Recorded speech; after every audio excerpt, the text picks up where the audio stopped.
যে রহিমের বলা করিম ও বিয়ে করছে ওরা একটা দুই চাকারা মোটর সাইকেল দিছে শুনুন তো দিয়ে ওরা কি দিছে এলাকার মতো বাইরে বার পাইতাছি না, এলাকার খোঁজ খবরও নিতে পারতাছি না। এদিকে ভাতিজাটা আমার বড় হয়ে গেল গা, ভার্সিটি তো পড়ালেখা করে আইসা বললো তারা তো একটা বিয়া শাদীর ব্যাপার সেবার আছে। মাদল চাচা এলাকার কিছু রাখতেছেন এলাকার আবার কি খোঁজ খবর রাখবো? আরে চাচা আমাদের মুভিজ তো বিয়ে বেড়ে ফেলছে। কোন মফিজ বিয়া করছে? আর চাচা আপনার ভাতিজা মুভিজ।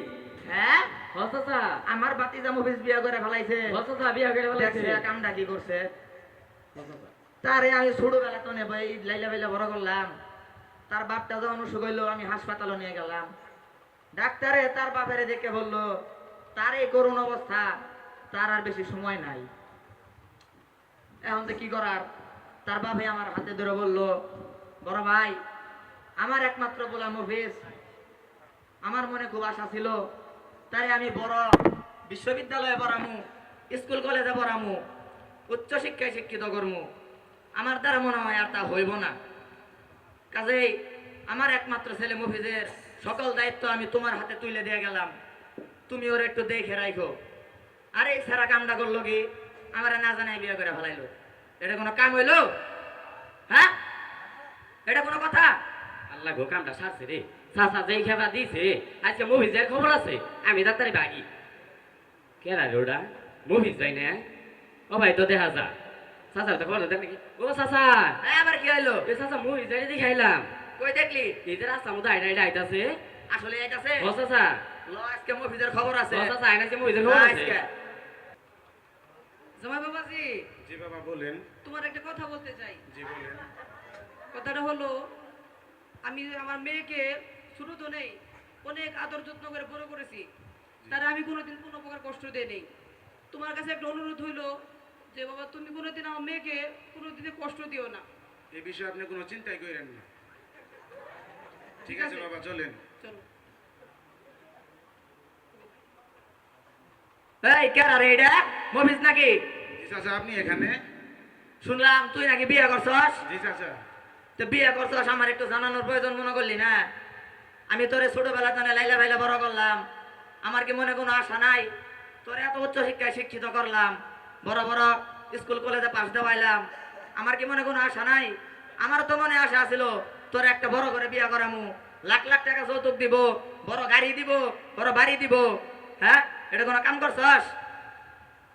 চাচা চাচা কি হইলো? এই যে আমার পাশের বাড়িতে যে অনুমতি বলা কলিমতি আছে না, হ্যাঁ এ তো 2 দিন আগে বিয়ে করছে। এর শ্বশুর বাড়ি তো 4 চাকার গাড়ি দিছে। আমরা যে রহিমের বলা করিম ও বিয়ে করছে ওরা একটা 2 চাকার মোটর সাইকেল দিছে শুনুন তো দিয়ে ওরা কি দিছে শুনছস? ঠিক হয়েছে? পাশের বাড়ি কলিমদ্দির বলে সলিমদ্দি বলে বিয়া করছে, শ্বশুর বাড়ি তো 4 চাক্কা গাড়ি দিছে। আবার ইন্দা রহিমের বলা করিমে বিয়া করছে, ওরা বলে 2 চাক্কা গাড়ি দিছে। তোরে তোর শ্বশুরে কি দিছে? চাচা একটি মূল্যবান জিনিস দিছে আমাকে আমার শ্বশুর। তাই নাহি শুনুন তো দিয়ে চাচা কি মূল্যবান জিনিসটা দিছে ওরে। কি এমন মূল্যবান জিনিস দিছে তোরে? কসে দেখি।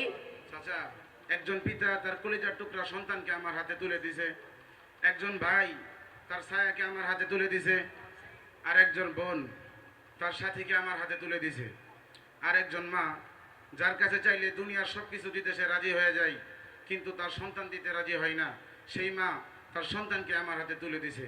চাচা এখন আপনি বলুন এর থেকে মহামূল্যবান জিনিস তারা আর কি আমাকে দিতে পারে?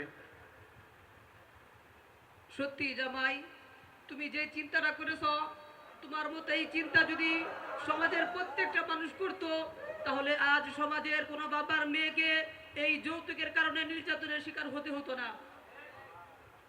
বাতিজা তুমি আজকে আমার অন্তর চক্ষুটা খুলে দিছ। আমি তো ভাবতাম ছেলেদের বিয়ে করাইলেই শ্বশুর বাড়ির থেকে 10 লাখ 20 লাখ টাকা যৌতুক দিতে হইব, একটা বড় গাড়ি দিতে হইব, একটা বড় বাড়ি দিতে হইব। কিন্তু না, ওই দেখো পাশের বাড়ির কলিমদ্দির বলা সলিমদ্দি যে বিয়ে করছে তারা কিন্তু যৌতুক নিছে, একটা গাড়ি নিছে ঠিকই, কিন্তু আজকে তারা শান্তিতে সংসার করতে পারতেছে না। এদিকে আবার রহিমের বলা করিমেও বিয়ে করছে, সেও কিন্তু একটা গাড়ি নিছে, কিন্তু তার সংসারে কোনো শান্তি নাই। 2 দিন পরে পরে আমার তার বাড়ি সালিশ করা লাগে, যাওয়া লাগে। তুমি দেখো তুমি খুব ভালো একটা চিন্তা করছো, খুব ভালো একটা পরামর্শ করছো, কার সাথে পরামর্শ করছো জানি না, তবে তোমার কাজটা খুব ভালো হয়েছে। তোমার মতন যদি সকলে চিন্তা ভাবনা করতো তাহলে আজকে সমাজের সমাজের মধ্যে যতগুলো পরিবার আছে কোন পরিবারে যৌতুক নিয়ে মনো শান্তি হইতো না। ভাতিজা, আমি দোয়া করি তুমি এগিয়ে যাও, তোমার হায়াত বৃদ্ধি হোক। কি গো ভাই সাহেবেরা, বুঝছেন নি কিছু? কিছু বুঝছেন?